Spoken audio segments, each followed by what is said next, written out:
요한복음 1장. 처음에 그 말씀이 계셨다. 그 말씀은 하나님과 함께 계셨고 하나님도 그 말씀과 함께 계셨다. 그 말씀이 곧 하나님이셨다. 그 말씀은 첫날부터 하나님을 위해 준비된 말씀이었다.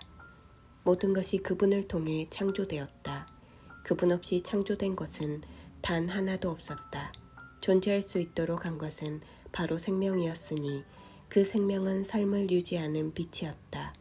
그 생명빛이 어둠을 뚫고 타올랐으니 어둠은 그 빛을 끌 수 없었다. 일찍이 한 사람이 있었다. 그의 이름은 요한이었다. 그는 그 생명빛에 이르는 길을 가리켜 보이라고 하나님께서 보내신 사람이었다. 그가 온 것은 어디를 보고 누구를 믿어야 할지를 모든 사람에게 보여주기 위해서였다. 요한 자신은 그 빛이 아니었다. 그는 그 빛에 이르는 길을 보여주려고 온 사람이었다. 그 생명빛은 참된 빛이었다.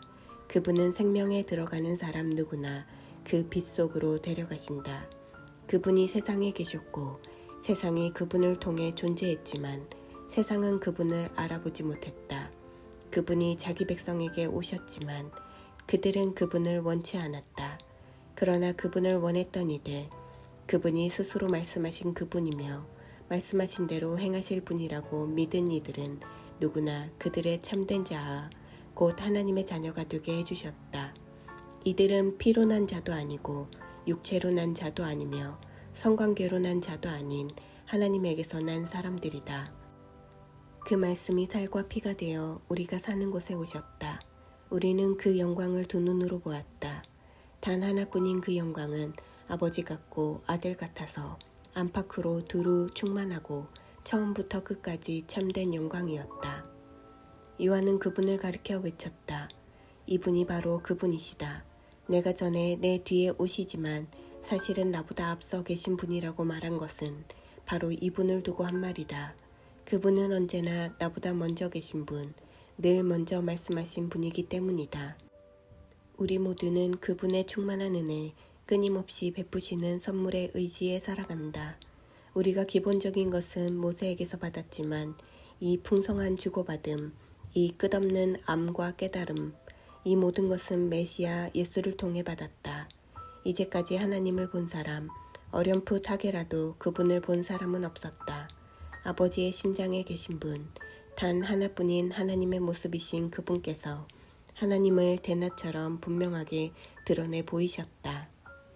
예루살렘의 유대인들이 제사장과 관리들을 요한에게 보내어 그가 누구인지 물어보았을 때 요한은 아무것도 숨기지 않았다. 그는 그 질문을 얼머부려 넘기지 않고 사실 그대로 말했다. 나는 메시아가 아니다. 그들이 다그쳐 물었다. 그렇다면 누구란 말이오? 엘리야요? 아니다. 예언자요? 아니다. 그들은 화를 내며 말했다. 그렇다면 누구란 말이오? 우리를 보낸 이들에게 전해줄 답변이 필요하오. 무엇이라도 좋으니 당신 자신에 대해 좀 알려주시오. 나는 하나님을 위해 길을 곧게 하라고 광야에서 외치는 소리다. 나는 예언자 이사야가 선포한 일을 행하는 것이다. 요한에게 질문한 사람들은 바리새인들이 보낸 이들이었다. 이제 그들은 자신들이 궁금해하던 질문을 던졌다. 당신이 메시아도 아니고 엘리야도 아니고 예언자도 아니라면 세례는 왜 주는 겁니까? 요한이 대답했다. 나는 물로 세례를 줄 뿐이다. 그러나 너희 가운데 너희가 알아보지 못하는 한 분이 서 계신다. 그분은 내 뒤에 오시지만 내 다음 가는 분이 아니시다. 나는 그분의 겉옷을 들고 있을 자격조차 없는 사람이다. 이것은 요한이 세례를 주던 요단강 건너편 베다니에서 나눈 대화였다. 이튿날 요한은 예수께서 자기에게 오시는 것을 보고 큰 소리로 말했다. 이분이 하나님의 유월절 어린 양이시다. 세상 죄를 용서하시는 분이다. 내가 전에 내 뒤에 오시지만 사실은 나보다 앞서 계신 분이라고 말한 이가 바로 이분이다. 나는 이분이 누구신지 전혀 알지 못했다. 내가 아는 것은 이분이 하나님을 계시하시는 분이심을 알아보도록 이스라엘을 준비시키는 것이 내 임무라는 것뿐이었다. 그래서 내가 여기에 와서 물로 세례를 주는 것이다. 너희를 말끔히 씻기고 너희 삶에서 죄를 씻어내어 너희로 하여금 하나님과 함께 새 출발을 하게 하려는 것이다. 요한은 자신의 증언을 이 말로 매듭지었다. 나는 성령께서 비둘기처럼 하늘에서 내려와 이분 안에 편히 머무시는 것을 보았다. 다시 말하지만 내가 이분에 대해 아는 것은 물로 세례를 주라고 내게 권한을 주신 분께서 너는 성령이 내려와 한 분 위에 머무는 것을 보게 될 텐데 바로 그가 성령으로 세례를 줄 것이다 라고 말씀하신 것뿐이었다. 나는 정확하게 그 일이 일어나는 것을 보았고 그래서 너희에게 말하는 것이다. 이분이 하나님의 아들이신 것에는 조금도 의심의 여지가 없다. 이튿날 요한이 두 제자와 함께 자기의 일터에 있다가 예수께서 근처를 지나가시는 것을 보고 말했다. 하나님의 유월절 어린 양이시다. 두 제자는 요한의 말을 듣고 예수를 따라갔다. 예수께서 고개를 돌려 그들을 보시고 말씀하셨다. 무엇을 찾느냐? 그들이 말했다. 랍비님, 어디에 묵고 계십니까? 랍비는 선생이라는 뜻이다. 예수께서 대답하셨다. 와서 직접 보아라. 그들은 가서 예수께서 지내시는 곳을 보았고 그날에 그분과 함께 지냈다.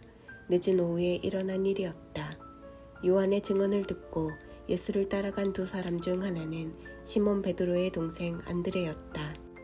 그가 예수께서 지내시는 곳을 확인하고 나서 맨 먼저 한 일은 자기 형 시몬을 찾아가 우리가 메시아를 만났다고 알린 것이었다.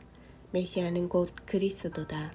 그는 즉시 시몬을 예수께로 인도했다. 예수께서 시몬을 쳐다보시고 말씀하셨다. 너는 요한의 아들 시몬이 아니냐? 이제부터 내 이름은 게바다. 게바는 베드로, 곧 바위라는 뜻이다. 이튿날 예수께서 갈릴리에 가기로 하셨다. 예수께서 갈릴리에 도착해 빌립과 마주치셨다. 예수께서 말씀하셨다. 가자, 나를 따라오너라. 빌립의 고향은 벳세다였다. 그곳은 안드레와 베드로의 고향이기도 했다. 빌립이 가서 나다나엘을 만나 이렇게 말했다. 모세가 율법에 기록하고 예언자들이 전해준 그분을 우리가 만났습니다. 그분은 요셉의 아들 예수라는 분인데 나사렛에서 오셨어요. 나다나엘이 말했다. 나사렛이라고요? 설마 농담이겠지요. 그러나 빌립은 이렇게 말했다. 와서 직접 보세요. 예수께서 나다나엘이 오는 것을 보시고 말씀하셨다. 저 사람은 참된 이스라엘 사람이다. 그에게는 거짓된 구석이 하나도 없다. 나다나엘이 말했다. 어떻게 그런 생각을 하셨습니까? 저를 모르시지 않습니까? 예수께서 대답하셨다. 빌립이 너를 이곳으로 부르기 오래전에 내가 무화과 나무 아래 있는 것을 보았다. 나다나엘이 큰 소리로 말했다. 랍비님, 선생님은 하나님의 아들이시며 이스라엘의 왕이십니다. 예수께서 말씀하셨다. 내가 무화과 나무 아래 앉아 있는 것을 내가 보았다고 해서 믿는 것이냐? 그것은 아무것도 아니다. 이 일이 끝나기 전에 너희는 하늘이 열리고 하나님의 천사들이 인자 위에 오르내리는 것을 보게 될 것이다.